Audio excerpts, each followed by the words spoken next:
LED की brightness को हम इंक्रीज़ और डिक्रीज़ किस तरह कर सकते हैं आर्डिनो के थ्रू, तो चलिए देखते हैं। अस्सलाम वालेकुम, मेरा नाम है हमजा सोहेल और आप देख रहे हैं तख्ती ऑनलाइन। आज की वीडियो के अंदर हम देखेंगे कि हम किस तरह एलईडी की ब्राइटनेस को कम और ज़्यादा कर सकते हैं और यही सर्कल चलता रहेगा। जिस तरह कि हमें पता है कि डिजिटल की सिर्फ 2 स्टेट्स होती हैं, या तो वो ऑन होता है या ऑफ़ होता है, या 1 या 0 भी कहते हैं इसको, और आर्डिनो के अंदर इसको हम हाई लो भी कहते हैं। एनालॉग के अंदर 2 से ज़्यादा स्टेट्स होती हैं। इसके अंदर कई वैल्यूज़ होती हैं हाई और लो के दरमियान। यानी आप यहाँ पे देख सकते हैं कि मेरे पास 2 सिग्नल हैं, एक मेरे पास डिजिटल सिग्नल है, दूसरा एनालॉग। डिजिटल सिग्नल की लो वोल्टेज जो है, लो वैल्यू जो है वो 0 वोल्ट है, हाईएस्ट वैल्यू जो है वो 5 वोल्ट है। अगर आप इस सिग्नल के अंदर देखें तो हमें सिर्फ 2 वैल्यू मिलेंगी, या तो 5 वोल्ट मिलेगी हमें या 0 वोल्ट मिलेगी। मगर आप एनालॉग सिग्नल के अंदर देखें, उसके अंदर भी यही कंडीशन है कि लोएस्ट वोल्टेज 0 वोल्ट है और हाईएस्ट वोल्टेज 5 वोल्ट है। मगर मैं अगर 2.5 वोल्टेज लेना चाहूँ तो ये मुझे मिल सकता है, और इसी तरह अगर मैं 1.5 वोल्टेज चाहता हूँ तो वो भी वैल्यू मुझे मिलेगी। तो अगर हमें आर्डिनो के अंदर 0 और 5 वोल्ट के कोई बीच की वैल्यू चाहिए, दरमियान की, फ़र्ज़ करें 2.5 वोल्ट या 3.5 वोल्ट, तो वो हम किस तरह हासिल कर सकते हैं? तो वो हम PWM के ज़रिए हासिल कर सकते हैं, पल्स विद मॉड्यूलेशन। ये एक ऐसी टेक्निक है जिससे हम एनालॉग रिज़ल्ट हासिल कर सकते हैं डिजिटल मीन्स के ज़रिए। यानी आपके पास एक स्विच है, डिजिटल स्विच है, आप इसको कुछ टाइम के लिए ऑन करते हैं और कुछ टाइम के लिए ऑफ़, और यही जो साइकिल है कंटिन्यू करते हैं, ऑन ऑफ करते हैं, तो आपके पास जो एक स्क्वायर वेव जनरेट होती है। फ़र्ज़ करें मेरे पास ये स्क्वायर वेव जनरेट हुई है और इसके अंदर हॉरिजॉन्टल एक्सिस पे जो है ये टाइम है और ये मिली सेकेंड्स में है। तो आप देख सकते हैं कि 1 मिली सेकेंड के लिए मैंने स्विच ऑन किया है और अगले मिली सेकेंड के लिए स्विच ऑफ है, और इसी तरह ये सर्कल चलता रहा और यहाँ पे स्क्वायर वेव जनरेट हो गई है। इस सिग्नल के अंदर जो है लोएस्ट वैल्यू से लेकर जो हाईएस्ट वैल्यू उसको हम पीक एम्पलीट्यूड कहते हैं। साइकिल ऑफ द वेव ये है, ये जो येलो लाइन के अंदर शो हो रहा है, यानी ये जो पैटर्न है सिग्नल का, ये अपने आप को रिपीट करता है। जो पैटर्न अपने आप को रिपीट कर रहा है, जो पैटर्न है सिग्नल का, उसको हम साइकिल भी कहते हैं। जितने टाइम का ये साइकिल है, यहाँ पे देखें कि मेरे पास 2 मिली सेकेंड से लेकर 4 मिली सेकेंड तक, यानी कितने टाइम का ये साइकिल हो गया, 2 मिली सेकेंड का ये साइकिल है। 2 मिली सेकेंड्स को मैं टाइम पीरियड कहूँगा। और अगर मैं इस वेव की फ्रिक्वेंसी फाइंड आउट करना चाहता हूँ तो मुझे पता है कि t = 1/f है, और मैं इस इक्वेशन को रीअरेंज करता हूँ तो f = 1/t लिखता हूँ। t की मैं वैल्यू पुट करता हूँ 1/2 मिली सेकेंड, और 2 मिली सेकेंड को मैं लिख सकता हूँ 0.002 सेकेंड। तो यहाँ पे मेरे पास जो आंसर आएगा 500 हर्ट्ज़, यानी इस वेव की जो फ्रिक्वेंसी है वो है 500 हर्ट्ज़।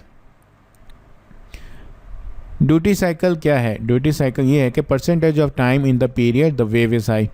यानी कि इस सिग्नल के अंदर आप देखें, टाइम पीरियड यहाँ पे मेरे पास 2 मिली सेकेंड है और ड्यूटी साइकिल जो है वो 50% है। यानी कि अगर आप देखें तो टाइम पीरियड 2 मिली सेकेंड का है, 1 मिली सेकेंड के लिए मेरे पास जो है वैल्यू हाई है, और 1 मिली सेकेंड के लिए जो मेरे पास वैल्यू है वो लो है।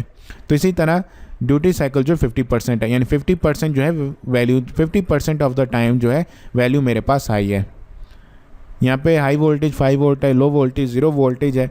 तो अगर मैं आउटपुट वोल्टेज फाइंड आउट करना चाहता हूँ कि मेरे पास कितनी आउटपुट वोल्टेज जो है वो आ रही है, तो आउटपुट वोल्टेज = 5 वोल्ट, यानी जो मैक्सिमम वोल्टेज है मल्टीप्लाई बाय ड्यूटी साइकिल करूँगा 50%।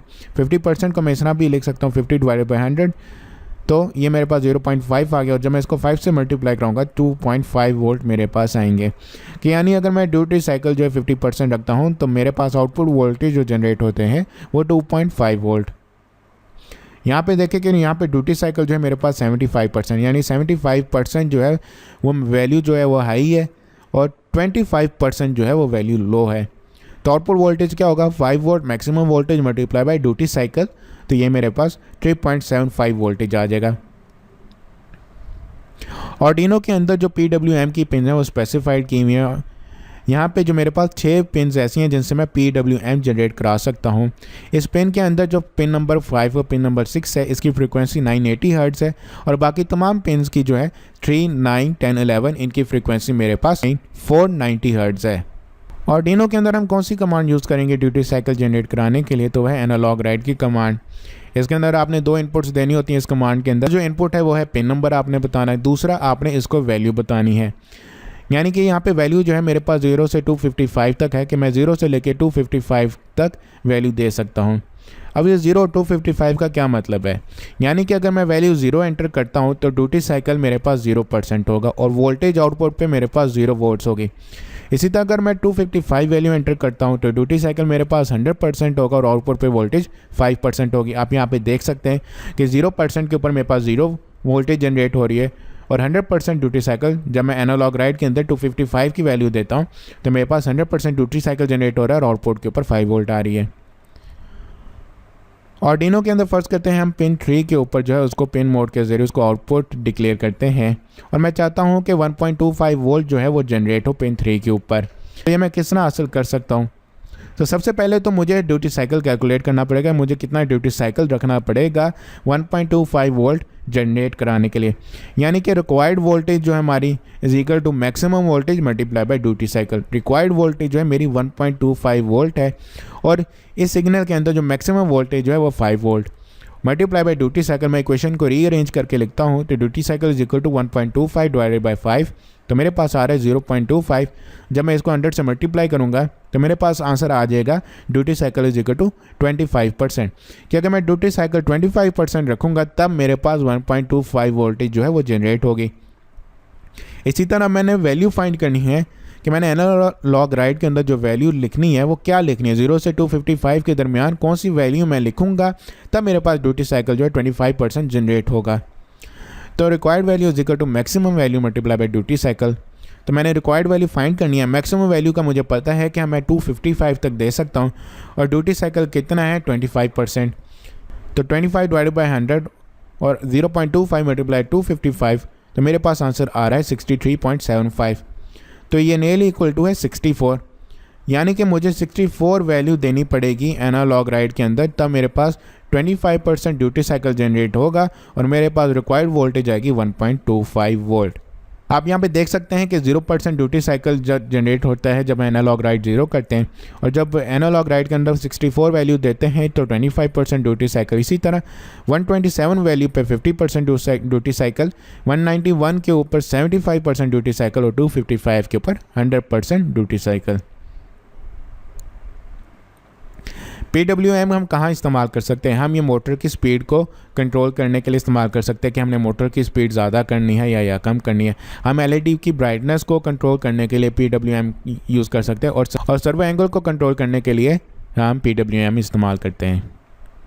अब हमें पता है कि जब हम ड्यूटी साइकिल जो है आहिस्ता आहिस्ता इंक्रीज़ करेंगे तो हमारी LED जो है उसकी ब्राइटनेस इंक्रीज़ होगी और जब ड्यूटी साइकिल कम करते जाएंगे आहिस्ता आहिस्ता तो मेरी LED की ब्राइटनेस जो है वो आहिस्ता आहिस्ता कम होती जाएगी। अब मैंने ड्यूटी साइकिल इंक्रीज़ करना है, डिक्रीज़ करना है, यानी कि मुझे एनालॉग राइट के अंदर जो है वैल्यू है वो ब्राइटनेस इंक्रीज़ कराने के लिए पहले मुझे 0 से 255 तक आहिस्ता आहिस्ता इंक्रीज़ करनी है, यानी पहले 0 फिर 10, 20, 30, 40, 50 और आहिस्ता आहिस्ता 255 तक। और जब 255 तक वैल्यू पहुंच जाए अब मैंने ब्राइटनेस डिक्रीज़ करानी है तो उसके लिए मुझे 255 से दोबारा आहिस्ता आहिस्ता 0 पे आना पड़ेगा और यही जो लूप है चलता रहेगा। तो इसी तरह मेरे पास ब्राइटनेस इंक्रीज़ होगी और फिर डिक्रीज़ होगी। आप लोगों ने इस तरह से अपना आर्डिनो का सर्किट सेटअप कर लेना है। पिन 3 को आपने रजिस्टर के अंदर लगाना है और रजिस्टर के साथ आपने LED कनेक्ट करनी है और LED का अदर एंड जो है वो आपने ग्राउंड के साथ कनेक्ट करना है आर्डिनो के। कोड को टाइप करने से पहले बेहतर है कि आप एक ब्लॉक डायग्राम बना लें जिसके अंदर आपको पता हो कि आपने क्या लॉजिक इस्तेमाल करनी है और आपका प्रोग्राम जो है वो किस तरह वर्कआउट होना चाहिए। तो अभी फ़िलहाल हमने LED की ब्राइटनेस को इंक्रीज़ और डिक्रीज़ कराना है, तो उसके लिए हमें एनालॉग राइट के अंदर जो वैल्यू है उसको हमें पहले 0 से 255 इंक्रीज़ कराना है, फिर उसके बाद 255 से 0 तक डिक्रीज़ कराना है। तो इसके लिए सबसे पहले मैं पिन 3 को एज आउटपुट डिक्लेयर कर लेता हूँ और 2 इंटीजर डिक्लेयर करता हूँ, एक ब्राइटनेस और दूसरा फेड अमाउंट। ब्राइटनेस में 0 वैल्यू स्टोर है और फेड अमाउंट में 5 वैल्यू स्टोर है। यहाँ पे मैं ब्राइटनेस और फेड अमाउंट की उनकी करंट वैल्यू यहाँ पे शो करा रहा हूँ। आगे मैं एनालॉग राइट की कमांड इस्तेमाल करूँगा। इसमें पिन जो होगी वो पिन नंबर 3 होगी और जो वैल्यू है वो ब्राइटनेस होगी। अभी फ़िलहाल मेरे पास 0% ड्यूटी साइकिल होगा क्योंकि ब्राइटनेस में जो है वो 0 वैल्यू है और आउटपुट वोल्टेज भी 0 होगी। ब्राइटनेस की वैल्यू को इंक्रीज़ करना है तो मैं ब्राइटनेस में जो है फेड अमाउंट ऐड कर देता हूँ। तो 0 + 5 तो मेरे पास ब्राइटनेस के अंदर 5 वैल्यू स्टोर हो गई, ये आप ऊपर देख भी सकते हैं। अब आगे मैं एक कंडीशन लगाऊंगा इफ़ की। कंडीशन समझने के लिए पहले मैं आपको इफ़ की कंडीशन एक और तरीके से समझाऊंगा।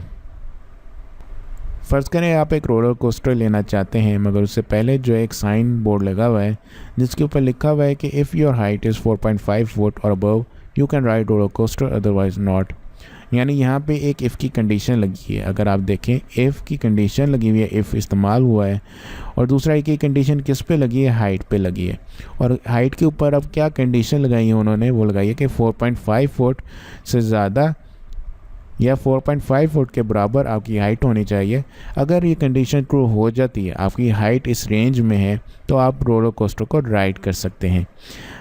अगर आपकी हाइट जो है 4.5 फुट या उससे ज़्यादा नहीं है, उससे कम है, 4.5 फुट से कम है, तो आप रोलर कोस्टर राइड नहीं कर सकते।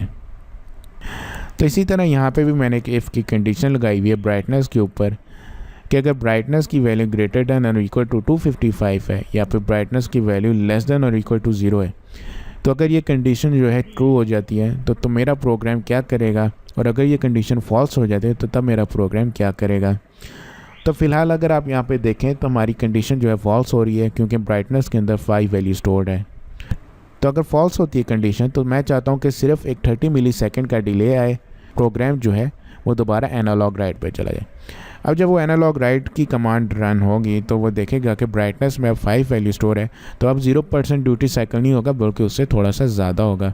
0 वोल्टेज आउटपुट पे नहीं होगी बल्कि उसके थोड़ी सी ज़्यादा होगी। तो इसके बाद दोबारा मैं ब्राइटनेस में वैल्यू ऐड करा रहा हूँ फेड अमाउंट की, तब मेरे पास ब्राइटनेस में 10 वैल्यू स्टोर्ड है। अभी मेरी कंडीशन फॉल्स है, तो फॉल्स होने पे दोबारा 30 मिली सेकेंड का डिले आएगा और एनालॉग राइट पे चला जाएगा।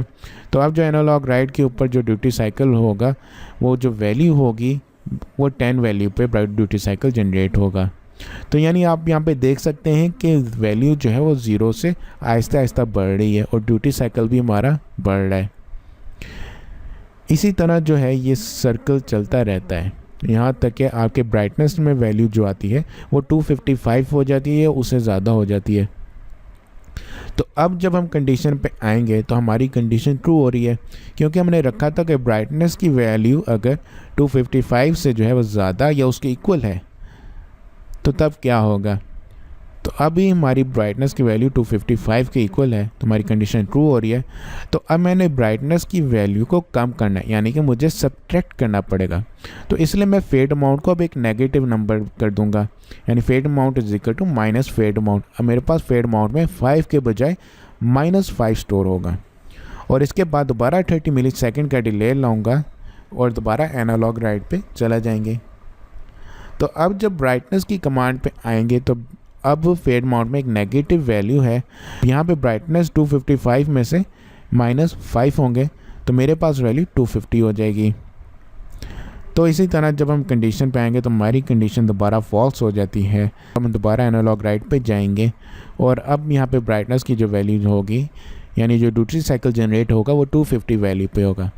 यानी कि अब हमारी जो ब्राइटनेस की वैल्यू है, यानी एनालॉग राइट की वैल्यू है, वो डिक्रीज़ होने लग गई है क्योंकि फेड अमाउंट एक नेगेटिव नंबर हो गया। इसी तरह ये साइकिल चलता रहेगा, ब्राइटनेस में से -5 होता रहेगा हर साइकिल में। तो एक टाइम आएगा, अब एलईडी की ब्राइटनेस डिक्रीज़ होती जाएगी।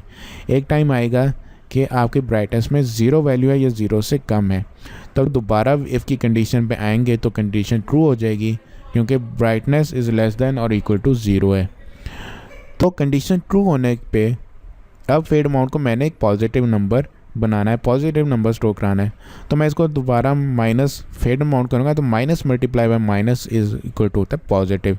तो इस तरह मेरे पास फेड अमाउंट +5 हो जाएगा और दोबारा 30 मिली सेकेंड के बाद जो एनालॉग राइट की कमांड पे जाएगा। अब जो है ब्राइटनेस में दोबारा वैल्यू इंक्रीज़ होना शुरू हो जाएगा और यही सर्कल चलता रहेगा इस तरह। उम्मीद है कि आपको समझ आ गई होगी। तो अब हम इसी ब्लॉक डायग्राम को सामने रखते हुए अपना कोड लिखेंगे। इसी तरह आपने अपना आर्डिनो आईडी सॉफ्टवेयर ओपन कर लेना है। अब यहाँ पे सबसे पहले जो है मैं इंटीजर वेरिएबल डिक्लेयर कराऊंगा।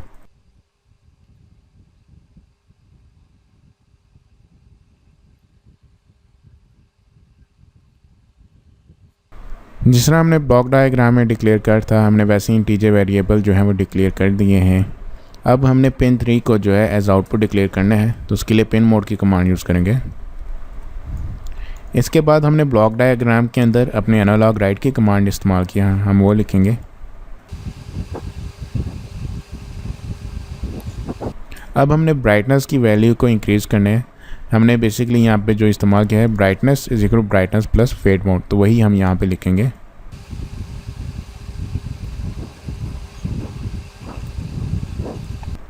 इफ़ की कंडीशन के लिए सबसे पहले इफ़ लिखेंगे और आगे राउंड ब्रैकेट्स, और इसके अंदर हम अपनी कंडीशन लगाएंगे। ब्राइटनेस ये ग्रेटर देन का साइन है और इक्वल टू 255, यानी कि इसका मतलब ये है ब्राइटनेस ग्रेटर देन और इक्वल टू 255। और के लिए ये दो लाइंस स्पेस, अब ब्राइटनेस जो है ये लेस देन का इक्वल टू 0, यानी brightness greater than equal to 255 और brightness is less than equal to 0। जब भी ये कंडीशन ट्रू होगी तो हमने ब्लॉक डायग्राम के अंदर देखा है कि हमें फेड अमाउंट के जो वैल्यू है उसको रिवर्स करना है। अगर वो पॉजिटिव है तो नेगेटिव हो जाए, अगर नेगेटिव है तो वो पॉजिटिव हो जाए। तो उसके लिए फेड अमाउंट को is equal to minus fade amount. जब ये कंडीशन फॉल्स होगी तो हमने डिले डाला था 30 मिलीसेकंड का, तो डिले 30। अगर आपकी इफ़ की कंडीशन ट्रू होगी तो फिर आपका ये वाला प्रोग्राम जो एग्जीक्यूट होगा fade amount is equal to minus fade amount, और उसके बाद डिले आएगा। और अगर आपकी कंडीशन फॉल्स है तो ये प्रोग्राम जो इस इफ़ की ब्लॉक में नहीं जाएगा बल्कि सीधा डिले पे जाएगा। तो अब आप लोग अपना ये प्रोग्राम जो है ये अपने आर्डिनो के ऊपर अपलोड करेंगे। पहले इसको हम वेरीफाई कर लेते हैं, कोई मसला नहीं। अब हम इसको अपलोड कर देते हैं। ध्यान रहे कि आपने टूल्स में जाके यहाँ पे अपनी पोर्ट और बोर्ड जो है वो जो सा आप आर्डिनो की फैमिली इस्तेमाल करें वो सिलेक्ट किया हो। तो हमारा जो प्रोग्राम वो अपलोड हो गया है। तो आप देख सकते हैं कि हमारे पास जो एलईडी लाइट है उसकी ब्राइटनेस इंक्रीज़ हो रही है और डिक्रीज़ हो रही है, यानी कि हमारी लॉजिक ठीक है, हमारा प्रोग्राम भी ठीक है। उम्मीद है कि आपको सारी चीज़ें समझ में आ गई होंगी। अगर आप इफ़ की कंडीशन के बारे में और देखना चाहते हैं तो आप आर्डिनो की वेबसाइट पे जाके रिसोर्सेज में जाके रेफरेंस पे क्लिक करेंगे तो आपके पास ये वेब पेज ओपन हो जाएगा। आप इसके अंदर स्ट्रक्चर में जाएं और यहाँ पे आपको इफ़ के बारे में नज़र आ जाएगा, इफ़ की कमांड के बारे में। आप इसके ऊपर क्लिक करें, इसको न्यू टैब में ओपन कर लें और आपके पास यहाँ पे इसकी सारी डिटेल्स आ जाएंगी।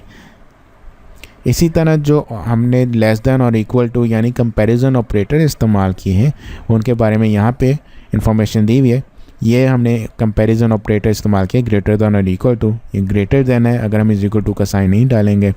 इज इक्वल टू के लिए अगर दो वैल्यूज़ की हमने फाइंड करने के वैल्यू इक्वल है तो उसके लिए 2 मरतबा इक्वल का साइन, और बाकी आप देख सकते हैं। इसी तरह जो हमने बीच में और की कंडीशन डाली है उसके बारे में भी यहाँ पे डिटेल्स मौजूद हैं। लॉजिकल और लॉजिकल एंड। लॉजिकल और के बारे में हमने देखा है कि जितनी भी कंडीशंस हों अगर दरमियान में और है तो उनमें से कोई एक कंडीशन ट्रू होती है तो जो है हमारा प्रोग्राम है वो उस ब्लॉक में चला जाएगा। आपने लॉजिकल एंड के बारे में देखना है कि लॉजिकल एंड क्या है।